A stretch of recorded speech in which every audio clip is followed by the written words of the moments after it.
General अहले सुन्नत, शाहीन अहले सुन्नत हजरत अरदस हजरत अल्लामा मौलाना ताज मोहम्मद हनफी साहब दूर दराज इलाके से सफर करके आज हमारे यहाँ तशरीफ लाए। हम उनको दिल की अता गहराइयों से खुशामदीद कहते हैं। उनके साथ तशरीफ फरमा तहरीक इत्तेहाद पाकिस्तान के चेयरमैन मोहतरम जनाब इज्जत माब डॉक्टर आबिद अली साहब, उनको भी यहाँ प्रोग्राम में तशरीफ लाने पर हम खुशामदीद कहते हैं। उनके साथ साथ अहले सुन्नत वल जमात जिला सेंट्रल के रहनुमा न्यू कराची टाउन के सदर मोहतरम जनाब मुफ्ती फरीदुल्लाह साहब, वो भी आज के हमारे प्रोग्राम की ज़ीनत बने। हम उनको भी यहाँ आमद पर खुशामदीद कहते हैं। प्रोग्राम के इस हिस्से में जिस खुश नसीब तालिब इल्म ने कुरान मजीद मुकम्मल किया है उसकी दस्तारबंदी का अमल होगा। मैं गुजारिश करूंगा हजरत अल्लामा मौलाना ताज मोहम्मद हनफी साहब से कि अपने दस्ते मुबारक से उस खुश नसीब तालिब इल्म की दस्तारबंदी फरमाए।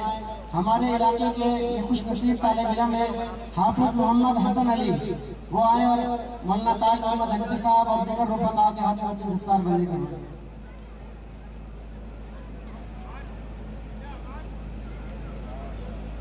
तमाम हज़रात माशाअल्लाह सुभान अल्लाह के हौसला अफजाई करें।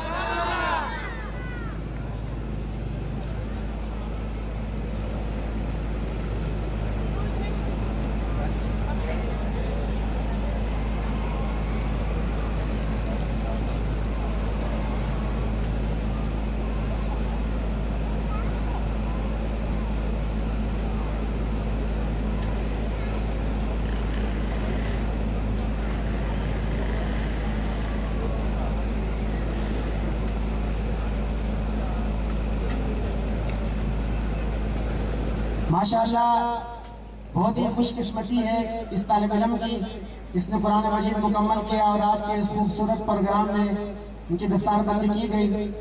किसी शायर ने हिफ्ज़ कुरान करीम के बारे में ही क्या खूबसूरत कहा था कि दुनिया की किताबों में कुरान चमकता है, दुनिया की किताबों में कुरान चमकता है, कुरान में अल्लाह का फरमान चमकता है। और आदत जो बना ले तिलावत कलाम पाक की सुबह शाम, अल्लाह की नजरों में वो इंसान चमकता है।